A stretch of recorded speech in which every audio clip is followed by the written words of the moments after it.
तो last class में हमने क्या देख लिया था कि लास्ट क्लास में हमने ये देखा था कि मौर्य साम्राज्य की उत्पत्ति कैसे हुई थी, और मौर्य साम्राज्य से पहले हमने जनपद के बारे में पढ़ा था। जनपद के बारे में मैंने क्या पढ़ा था आप लोग को कि जनपद जो था वो जनपदों की संख्या कितनी थी भाई, जनपद जो था वो था 16। और इसकी जानकारी हमें कहाँ से मिलती है, स्रोत यानी कि सोर्स पे आप लोगों को सबसे ज्यादा ध्यान देना है। सोर्स जो होता है वो हिस्ट्री में बहुत इंपॉर्टेंट होता है, सोर्स को कभी आप इग्नोर नहीं कर सकते हैं। तो सोर्स जो था वो कौन कौन सा सोर्स था भाई, बुद्धिज्म का सोर्स था, जैनिज्म वाला था, उसके बाद से कौटिल्य का अर्थशास्त्र था, उसके बाद से मेगास्थनीज की एक बुक थी इंडिका। इन्हीं सब से क्या होता है भाई, हमें मगध साम्राज्य के बारे में या फिर 16 महाजनपदों के बारे में जानकारियां मिलती है। बेसिकली 16 महाजनपद की जानकारी तो इन्हीं दोनों से मिलती है, लेकिन अर्थशास्त्र और इंडिका से हमें मगध साम्राज्य के बारे में जानकारियां मिलती है। तो ये सब कुछ हमने पहले इसी चैप्टर के पहले लेक्चर में हमने देख लिया था। इसके आगे हम नए लेक्चर की शुरुआत करते हैं, तो देखते हैं कि कहाँ से आज शुरुआत करना है। तो देखो आज की टॉपिक जो है, शुरुआत होने जा रहा है 16 महाजनपदों में प्रथम मगध। तो मगध के बारे में हमें पढ़ना है, और देखो सबसे पहले कह रहा है कि 16 जो महाजनपद था, तो 16 महाजनपदों में सबसे ज्यादा शक्तिशाली कोई जनपद हुआ था तो वो कौन सा था भाई, मगध। यानी कि मगध जितना कोई भी शक्तिशाली हुआ ही नहीं, मगध जो था वो सबसे ज्यादा शक्तिशाली हुआ था। अब देखो कोई भी चीज है या फिर कोई इंसान है, अगर वो शक्तिशाली हो रहा है तो उसके शक्तिशाली होने के पीछे कारण होता है। ऐसा नहीं कि भगवान ने उसे शक्तिशाली बना के भेज दिया, ऐसा कुछ नहीं होता है। तो मगध कैसे शक्तिशाली हो गया, यानी कि जनपद कितने थे टोटल भाई, 16 महाजनपद थे, लेकिन 16 में से सिर्फ मगध ही सबसे ज्यादा शक्तिशाली क्यों बना, और और जो जनपद थे वो शक्तिशाली क्यों नहीं बने, तो वो हम देखते हैं यहाँ पे। मगध जनपद के बारे में हमें देखना है। अब देखो क्या कह रहा है, 16 महाजनपदों में प्रथम मगध, यानी कि मगध सबसे शक्तिशाली महाजनपद बन गया। अब शक्तिशाली होने के क्या कारण था, कह रहा है मगध के शक्तिशाली होने के बहुत सारे कारण थे। पहला कह रहा है उसकी जो भूमि थी वो बहुत ज्यादा क्या थी, उपजाऊ थी। आज के टाइम से उस टाइम को कभी रिलेट मत करिएगा, हिस्ट्री में ध्यान रखिएगा कि जब हम जिस चीज को पढ़ रहे थे ना उसी पीरियड में जाके हमें पढ़ना होता है, तभी हिस्ट्री समझ में आएगा। प्रेजेंट टाइम से उस टाइम को जोड़ेंगे तो गड़बड़ हो जाएगा, कभी समझ में नहीं आएगा। तो कह रहा है कि उपजाऊ भूमि होती थी, आज की तरह इंडस्ट्री फैक्ट्री तो नहीं होती थी ना जॉब करने के लिए या फिर कमाने के लिए, बड़ी बड़ी कंपनियां तो नहीं होती थी कि भाई जाओ कंपनी में जॉब कर लो पैसे आ जाएंगे, नहीं ऐसा नहीं होता था पहले।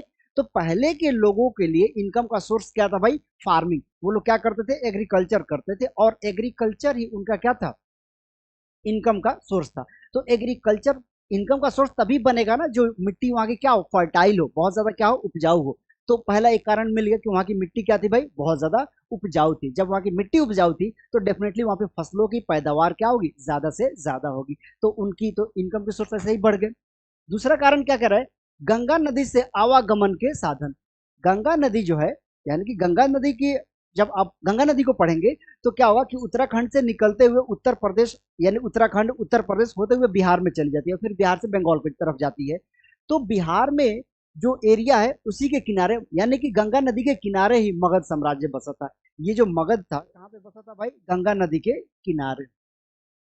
अब देखो क्या कह रहा है, तो जब मगध जो था गंगा नदी के किनारे बसा हुआ था तो वो नदियां अपने साथ मिट्टी लेके आती थी, और वहां के क्षेत्र जो होते थे बहुत ज्यादा उपजाऊ होते थे। यानी कि गंगा नदी के किनारे या फिर किसी भी नदी के किनारे का जो क्षेत्र होता है बहुत ज्यादा क्या होता है, फर्टाइल होता है, उपजाऊ होता है। तो गंगा नदी के किनारे था तो उपजाऊ भूमि थी। दूसरी बात कि गंगा नदी से आवागमन के साधन हो जाते थे। आज की तरह बाई एयर तो कोई नहीं जाता था ना फ्लाइट से, पहले तो ये सब था ही नहीं। आज की तरह तो पहले रोड भी नहीं था, तो नदी क्या था, यानी कि उनके ट्रांसपोर्टेशन की एक मतलब मीडियम था, उसी के थ्रू वो क्या करते थे, एक जगह से दूसरे जगह जाते थे या फिर आते थे, तो ये एक साधन था उनके लिए। उसके बाद से कह रहे हैं लोहे की खदान। अच्छा देखो अब आप लोग सोचोगे कि लोहे के खदान बिहार में कहाँ है, डेफिनेटली बिहार में लोहे का खदान तो नहीं। लेकिन मैंने क्या कहा है कि हिस्ट्री हम जब पढ़ते हैं, जब हम हिस्ट्री पढ़ते हैं तो उसी पीरियड में हमें जाकर पढ़ना होता है, तब समझ में आएगा। देखो बिहार और झारखंड को समझो आप लोग, बिहार हो गया और प्लस झारखंड। इतना तो आपको पता है कि झारखंड जो है वहां पे आयरन माइंस है, यानी कि वहां पे लोहे के खदान है, कहाँ पे भाई, झारखंड में। तो 2002 से पहले तक बिहार और झारखंड तो एक ही स्टेट हुआ करता था, 2002 के बाद से अलग हुआ है ना। यानी कि जिस पीरियड की अभी हम पढ़ाई कर रहे हैं उस पीरियड में बिहार और झारखंड एक ही हुआ करता था।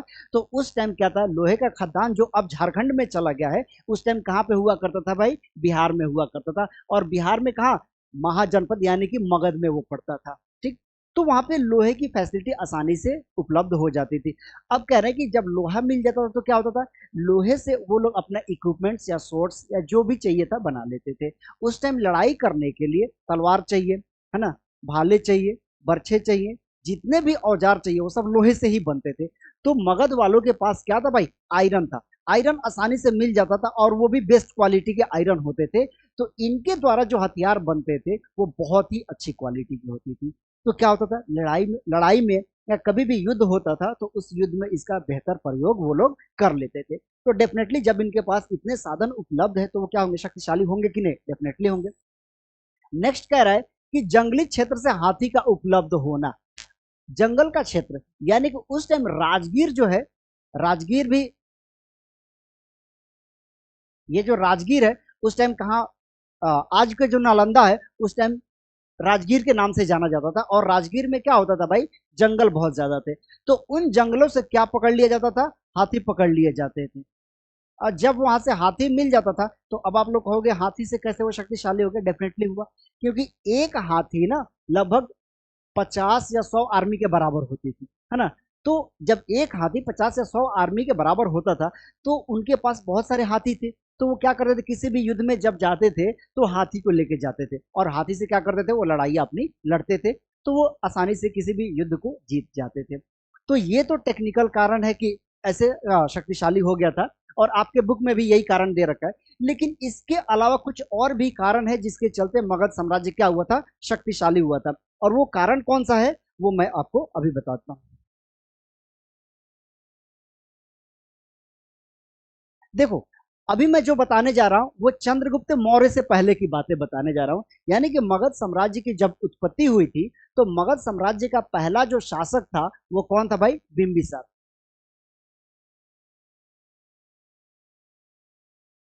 देखो बिंबिसार था, ध्यान रखना, मैं बिंबिसार कह रहा हूं, बिंदुसार नहीं कह रहा हूं। बिंदुसार और बिंबिसार ये दोनों अलग हैं। बिंदुसार चंद्रगुप्त मौर्य का बेटा है और ये बिंबिसार ये कोई दूसरा है। तो ये कंफ्यूज नहीं होना कि मैंने तो बिंदुसार सुना था। एक नाम आपको क्या मिलता है, बिंदुसार।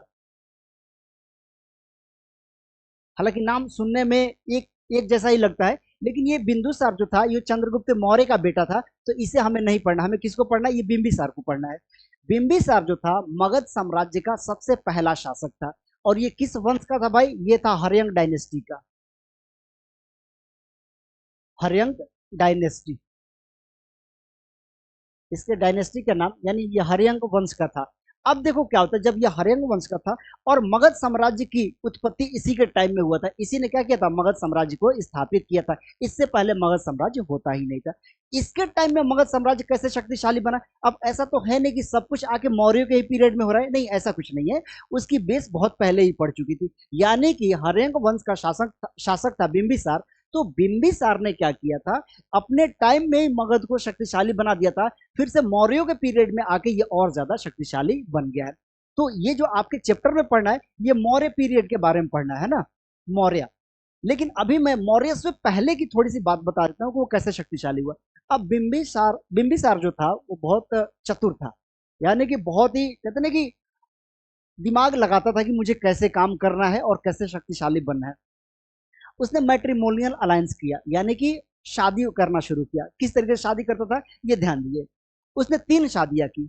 एक कहां पे किया, एक उसने किया लिच्छवी में, लिच्छवी में। दूसरा कहां पे किया, कौशल में। और तीसरा जो था, एक एक होता है मद्रकुल में मिलता है, मद्रकुल, है ना, मद्रकुल। अब यहाँ पे देखिए, ये लिच्छवी बिहार में पड़ता है, कौशल आज के उत्तर प्रदेश में पड़ता है, मैं लिख देता हूं,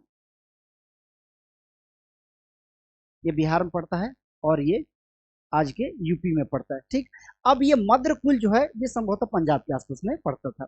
अब यहाँ पे देखिए क्या हो रहा है कि इसने क्या किया, 3 शादी की। पहली शादी कहाँ की, लिच्छवी गणराज्य में। दूसरी शादी कहाँ पे, कोशल साम्राज्य में, और तीसरी कहाँ पे, मद्रकुल में। ये साम्राज्य का नाम नहीं, कुल का नाम है, मद्रकुल में इसने शादी कर ली। अब एक बात बताओ, ये तीन शादियां कर लिया, क्या अब इन ये तीन लोग कभी इस बिंबिसार के ऊपर अटैक करेंगे? नहीं कर सकते। क्यों नहीं कर सकते हैं? अरे भाई, अब इनका दामाद हो गया, कोई अपने दामाद पे अटैक करता है क्या? नहीं करता है। तो बिंबिसार जो था, तीन शादियां किया, और वो तीनों शादी उस टाइम के शक्तिशाली जो साम्राज्य थे, गणराज्य थे, उनमें शादी किया। कोसल भी अपने अपने टाइम का सबसे शक्तिशाली था, लिच्छवी भी शक्तिशाली था, मद्रकुल वाले भी पावरफुल थे। इन तीनों में शादी कर लिया, यानी कि इनके घर के एक लड़की से शादी किया, इनके घर के एक लड़की से शादी किया, और इधर से भी एक लड़की से शादी कर लिया। अब आप सोच रहे होंगे कि यार ये तीन तीन शादियां कर लिया। भाई, आप शादियों पे मत जाओ। एक ग्रंथ है जिसका नाम है महावग। महावग को जब आप पढ़ेंगे ना, तो उसमें मतलब कि लिखा गया है कि बिंबिसार की 500 पत्नियां थी। अब इसमें कितनी सच्चाई है, हम तो उसके ऊपर नहीं जा रहे हैं, या फिर उस पर हम जिक्र नहीं करेंगे। लेकिन महावग जो ग्रंथ है, उसमें कहा गया है कि बिंबिसार की 500 पत्नियां थी। तो पहले के शासक तो इतना करते थे, लेकिन 500 थोड़ा सा एग्जेजरेट लगता है, ये सही नहीं लगता है। लेकिन 5-10 तो ये नॉर्मल लोग करते ही करते थे। तो इसने तीन जो शादियां की, ये शक्तिशाली घराने में किया। तो इधर से भी इनको क्या मिलने लगा भाई? सहायता, यानी कि मिलिट्री पावर कभी भी चाहिए, यानी मिलिट्री कभी भी चाहिए, ये लोग देने के लिए तैयार थे, है ना। तो मिलिट्री पावर का काम इधर से निकल जाता था। तो ये शक्तिशाली तो किसके टाइम में होना शुरू हो गया था? बिंबिसार के टाइम में शक्तिशाली होना शुरू हो गया था। इसी तरीके से बिंबिसार किस वंश का था? हर्यंक वंश का। तो हर्यंक वंश के बाद बहुत सारे छोटे मोटे वंशों ने शासन किया है। लेकिन जब मौर्य डायनेस्टी आया, तो मौर्य के टाइम में ये महाजनपद बन गया, सबसे ज्यादा शक्तिशाली साम्राज्य बन के उभर गया था। तो अब आपको समझ में आ गया होगा कि मगध के शक्तिशाली होने का कोई एक फैक्टर नहीं था, बहुत सारे फैक्टर थे जिसके चलते मगध साम्राज्य शक्तिशाली हुआ था। ये तो आपकी किताब में दे रखा है, लेकिन आपके ये किताब में नहीं है, लेकिन इसको भी समझ लीजिए। उसके बाद से क्या कह रहा है? जैन व बौद्ध लेखकों ने मगध के शक्तिशाली होने के विभिन्न शासकों की नीतियों को बताया है। डेफिनेटली नीतियां जो थी, उनकी नीति यानी कि पॉलिसी ही तो उसको शक्तिशाली बना रही है। जैसे बिंबिसार की क्या पॉलिसी थी? जो भी शासक शक्तिशाली होता था, उससे वो शादी कर लेता, उसके घराने में जाके शादी यानी कि अपना रिश्ता कर लेता था, तो उधर से वो शक्तिशाली बन जाता था। इसके बाद से बिंबिसार का एक बेटा था जिसका नाम था अजात शत्रु। अजात शत्रु। अजात शत्रु भी जो था, वो भी एक शक्तिशाली शासक हुआ करता था। ठीक है, तो इसने भी मगध साम्राज्य को शक्तिशाली बनाया था। कह रहा है कि या राजगीर मगध की राजधानी थी। अभी मैंने बताया था कि राजगीर के जंगलों से वो लोग हाथी पकड़ते थे, और ये राजगीर ही क्या हुआ करता था भाई? ये जो मगध है, मगध का क्या होता था? ये कैपिटल होता था, यानी कि राजधानी।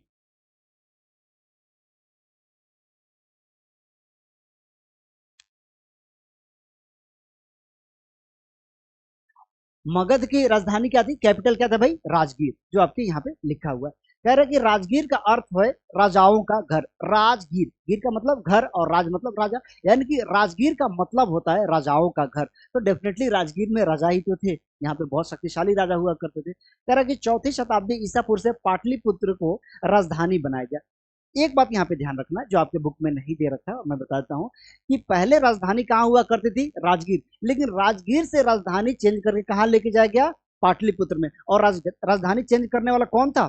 अजात शत्रु। अजात शत्रु कौन था भाई? बिंबिसार का बेटा था, जिसने क्या किया था? राजधानी को चेंज किया, और राजगीर से राजधानी शिफ्ट करके कहाँ लेके चला गया? पाटलिपुत्र। यानी कि आज जो बिहार में पटना है, तो पहले पटना को पाटलिपुत्र के नाम से जाना जाता था। तो उसने क्या कर दिया गया? इसने क्या किया भाई? राजगीर से राजधानी चेंज करके कहाँ लेके चला गया? पाटलिपुत्र लेके चला गया। ठीक, आइए नेक्स्ट पेज पे देखते हैं क्या है। कह रहा है कि एक आरंभिक साम्राज्य मौर्य वंश। मौर्य वंश के बारे में जानकारी प्राप्त करना।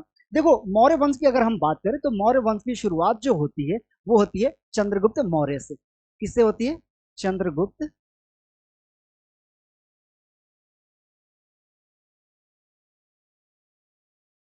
और चंद्रगुप्त मौर्य को जब आप पढ़ेंगे, तो चंद्रगुप्त मौर्य के साथ साथ एक नाम कभी आप भूलिएगा मत। इसके साथ एक नाम पढ़ना होता है, जो नाम है कौटिल्य। कौटिल्य। देखो, कौटिल्य के अलग अलग नाम भी मिल जाते हैं, कहीं कौटिल्य मिलता है, कहीं पे चाणक्य मिल जाता है, और कहीं कहीं पे विष्णुगुप्त भी मिल जाएगा। अब आप सोच रहे होंगे, ये तीन नाम मैंने बता दिया, घबराइए नहीं, इसके टोटल 8 नाम है। मैंने तो 3 नाम ही बताए, इसके टोटल 8 नाम है। अब ये कौन था भाई? इनका ये मतलब कि प्रधानमंत्री यानी कि प्राइम मिनिस्टर हुआ करता था। ये तो रूलर था, और ये क्या थे? ये जो कौटिल्य थे इनके प्राइम मिनिस्टर यानी कि प्रधानमंत्री हुआ करते थे, यानी कि टोटल एडवाइस देने का काम यही करते थे। ठीक है। उसके बाद से क्या कह रहा है कि मौर्य वंश के बारे में हमें जानकारी कहां से मिलती है। अच्छा, उससे पहले थोड़ा सा इनकी डायनेस्टी देख लेते हैं। चंद्रगुप्त मौर्य था, चंद्रगुप्त मौर्य का बेटा कौन हुआ? बिंदुसार। ध्यान देना, मैंने बिंबिसार नहीं लिखा, बिंदुसार लिखा है, बार बार इसी पे मैं फोकस कर रहा हूं आप लोग को। बिंदुसार का बेटा कौन था? अशोक। अशोक जो था वो बिंदुसार का बेटा था, चंद्रगुप्त मौर्य का बेटा नहीं था। तुरंत लोग कंफ्यूज होकर बोल देते हैं कि चंद्रगुप्त मौर्य वंश का था अशोक, तो अशोक चंद्रगुप्त मौर्य का बेटा था, वो गलत होता है, ऐसा नहीं है। चंद्रगुप्त मौर्य का बेटा था बिंदुसार, और बिंदुसार का बेटा कौन था? अशोक, जिसे अशोका द ग्रेट के नाम से भी जाना जाता है। अब देखो, अब कह रहा है कि हमें मौर्य वंश के बारे में जानकारी कहां से प्राप्त होती है। मौर्य वंश के बारे में जानकारी प्राप्त करने के लिए अनेकों सोर्स है, जिसमें पहला कौन है भाई? इंडिका। पहला है इंडिका। और इंडिका को किसने लिखा था भाई? मेगास्थनीज ने लिखा था। मेगास्थनीज, है ना, मेगास्थनीज ने लिखा था। अब ये मेगास्थनीज कौन है? थोड़ी देर में आके मैं बता देता हूं मेगास्थनीज कौन है। एक्चुअली चंद्रगुप्त मौर्य के टाइम में एक युद्ध हुआ था। कब हुआ था भाई? 305 में। 305 में एक युद्ध हुआ था, है ना। और वो युद्ध किसके किसके बीच में हुआ था? सेल्यूकस निकेटर और चंद्रगुप्त मौर्य के बीच हुआ था। जिसमें क्या हुआ था? चंद्रगुप्त मौर्य युद्ध जीत गया था और सेल्यूकस निकेटर हार गया था। तो इसके बाद से क्या हुआ? एक अलायंस हुआ। उस अलायंस में क्या किया गया कि चंद्रगुप्त मौर्य की शादी सेल्यूकस ने अपने बेटी से कर दिया। अब उसकी बेटी तो आ गई भाई पाटलिपुत्र यानी कि मगध साम्राज्य में आ गई। अब क्या हुआ? सेल्यूकस निकेटर ने अपने एम्बेसडर यानी कि राजदूत को भेजा, और वही राजदूत कौन था भाई? मेगास्थनीज था। मेगास्थनीज को उसने भेजा कि आप जाओ पाटलिपुत्र में, और क्योंकि चंद्रगुप्त मौर्य की शादी मेरी बेटी से हो गई है, तो आप वहां पे जाओ और वहां पे थोड़े टाइम के लिए रहो। अब मेगास्थनीज को मौका मिला पाटलिपुत्र में आने का। वो मगध साम्राज्य में आया, और मगध मगध साम्राज्य में उसने सब कुछ देखना शुरू किया, स्टडी करना शुरू किया, और वहीं पे उसने एक बुक लिख दिया, और उस बुक का नाम क्या है? इंडिका। देखो, रियल फॉर्म में हमें तो इंडिका आज तक मिला ही नहीं है कि इंडिका है कैसा। लेकिन अब आप कहोगे कि सर पागल क्यों बना रहे हो, जब इंडिका हमें मिला ही नहीं तो इसके बारे में हमें जानकारी कहां से आ गई? डेफिनेटली मैं बता रहा हूँ, इंडिका बुक नहीं मिली है हमें, लेकिन इंडिका के बारे में दूसरे दूसरे ग्रंथों में या दूसरे किताबों में कुछ ना कुछ जरूर लिखा गया है। यानी दूसरे लोग जब किताब लिखे उसी टाइम जिन्होंने किताबें लिखा है, किताब लिखे हैं, उसमें उन्होंने ये जरूर मेंशन किया है कि मेगास्थनीज अपने बुक इंडिका में ये बातें लिखता है, तो वहां से हमें जानकारी मिलती है। रियल की जो मेगास्थनीज की इंडिका है वो तो अब तक मिला ही नहीं। अब वो पता ही नहीं कहाँ है, सड़ गया, फट गया, या खत्म हो गया, या फिर कहीं अब भी दबा हुआ है, हमें अब तक ये नहीं मिला है। ठीक, तो ये समझ में आ गया आपको कि मेगास्थनीज कौन था। ठीक है। अब आप सोच रहे होंगे कि सेल्यूकस निकेटर का जो युद्ध हुआ था चंद्रगुप्त मौर्य से, तो ये सेल्यूकस निकेटर कहाँ से आ गया? इसकी एक लंबी हिस्ट्री है। एक्चुअली जब सिकंदर आया था ना, सिकंदर जिसे अलेक्जेंडर द ग्रेट कहा जाता है, सिकंदर जब आया था तो उस टाइम सिकंदर का commander in chief Seleucus Nicator हुआ करता था। तो जब सिकंदर की मृत्यु हो गई तो उसके साम्राज्य के यानी यूनान के शासक कौन बना था? Seleucus Nicator. और सेल्यूकस निकेटर का राजदूत कौन था भाई? मेगास्थनीज। अब समझ में आया होगा आपको। उसकी एक लंबी हिस्ट्री है, फिर कभी पढ़ा दूंगा। कह रहा है कि जैन और बौद्ध ग्रंथ से भी क्या मिलती है भाई? हमें मौर्य साम्राज्य के बारे में जानकारियां प्राप्त होती है।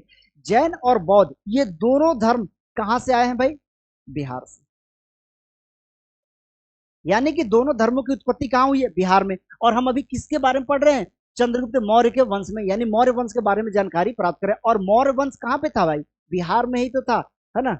तो जिस टाइम मौर्य डायनेस्टी अपने पीक पे था, यानी कि चरम उत्कर्ष पे था, उसी टाइम बिहार में दो धर्म की उत्पत्ति हुई थी। एक था जैन धर्म, दूसरा बौद्ध धर्म, है ना।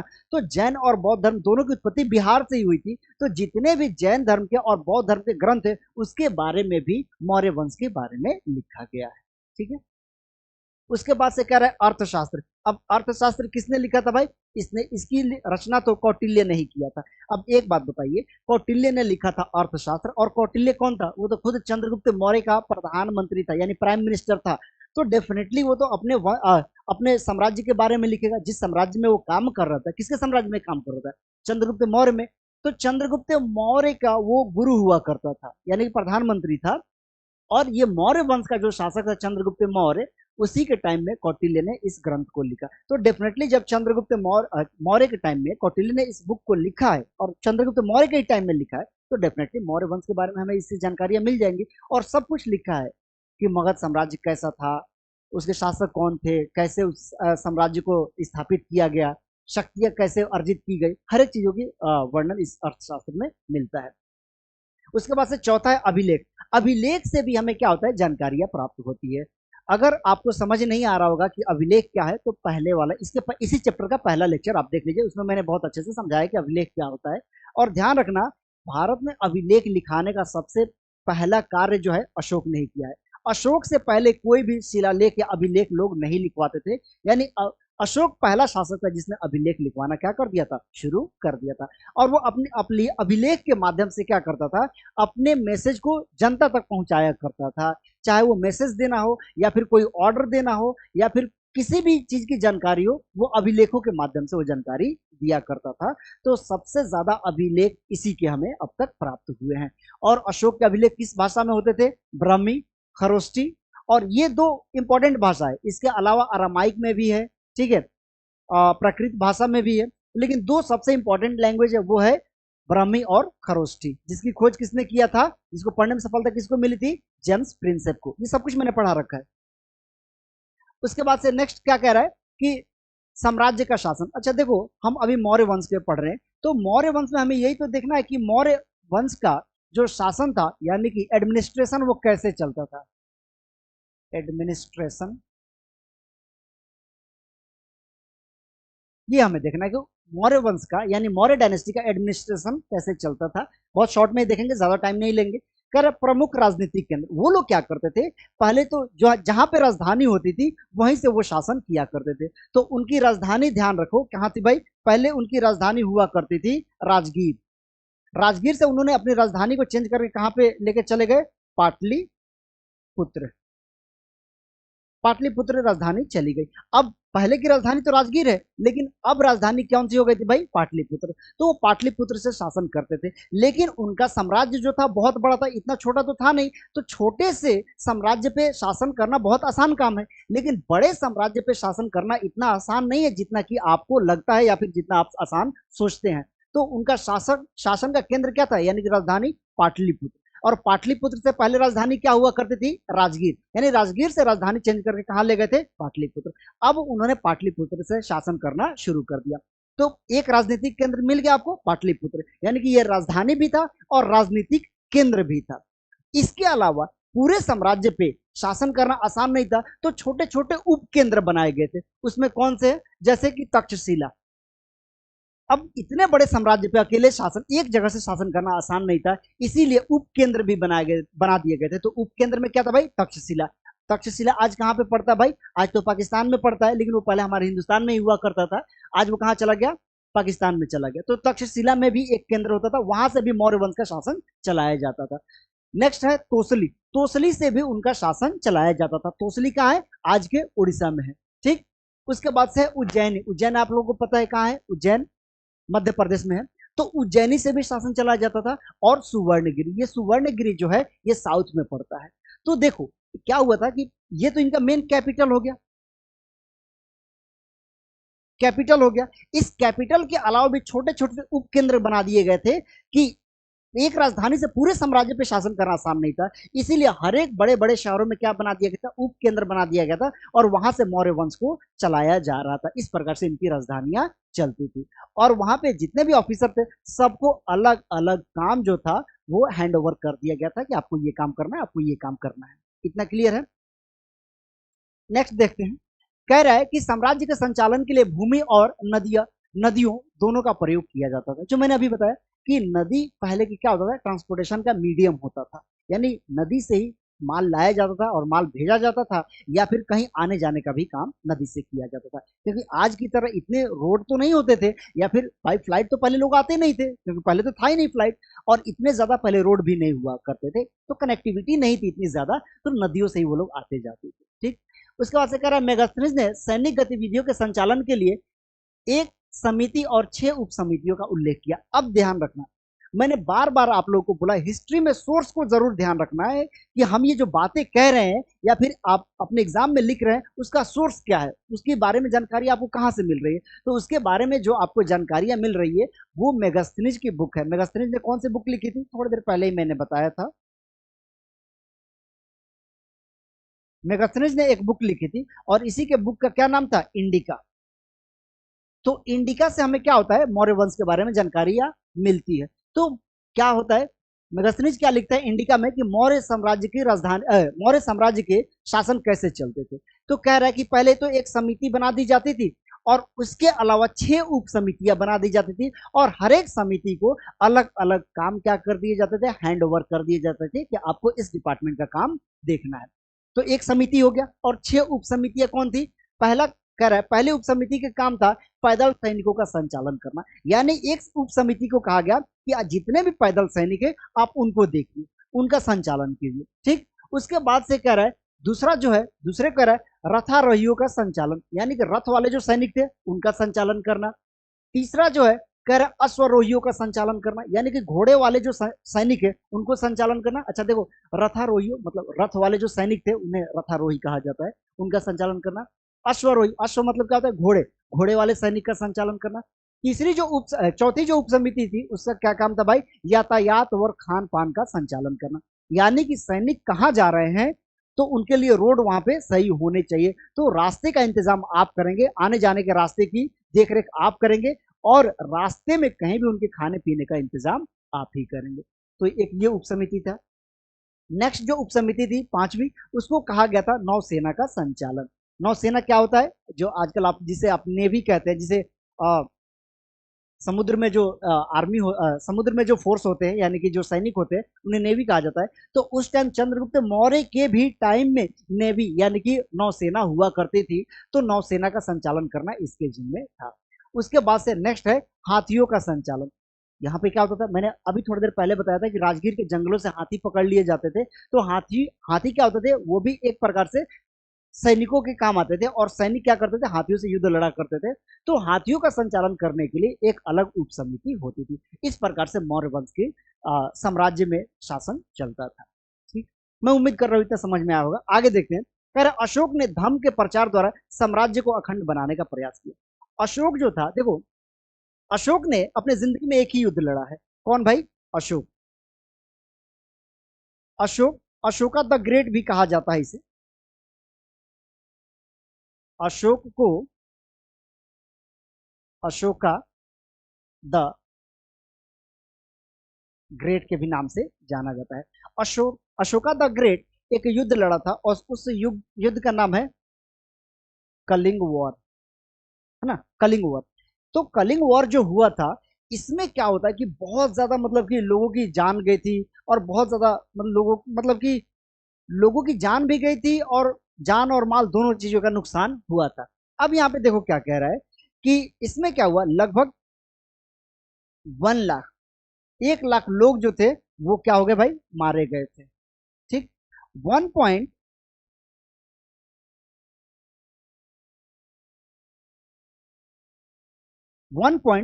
लाख यानी 1.5 लाख लोग जो थे वो कैप्चर कर लिए गए थे।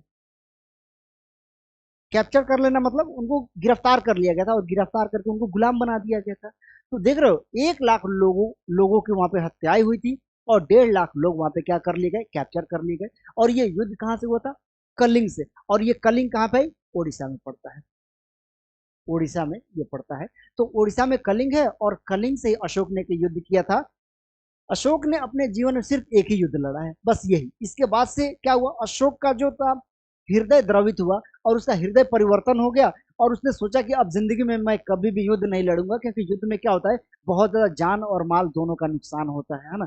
उसको बहुत ज्यादा रिग्रेट हो रहा था कि ये मेरे चलते इतने लोग मारे गए हैं और मेरे चलते इतने लोगों को क्या कर लिया गया, कैप्चर करके उनको गुलाम बना दिया गया है। तो अशोक को जिंदगी भर इस बात का रिग्रेट रहता था। इसीलिए उसने सोचा कि आज से मैं क्या करूंगा, युद्ध कभी नहीं करूंगा। और उसी ने अशोक ने कौन सा धर्म को एडॉप्ट किया, बौद्ध धर्म को एडॉप्ट कर लिया। उसके बाद से जब उसने बुद्धिज्म को एडॉप्ट किया, उसके बाद से जिंदगी में कभी भी उसने वॉर नहीं किया, लड़ाई नहीं। अब वो हमेशा शांति का मैसेज देता था कि आप लोग पीसफुली रहना है, बड़ों का क्या करना है, रिस्पेक्ट करना है, छोटे से भी रिस्पेक्ट के साथ बात करनी है ना। तो लोगों की जो मोरालिटी होता है, तो मोरालिटी के लिए उसने मैसेज देना शुरू कर दिया। अपने साम्राज्य के बारे में जो कुछ भी जानकारियां थी, अब वो पिलर पे अब वो मैसेज लिखवाता था और उसे अपने साम्राज्य में कहीं ना कहीं गड़वा देता था। ठीक।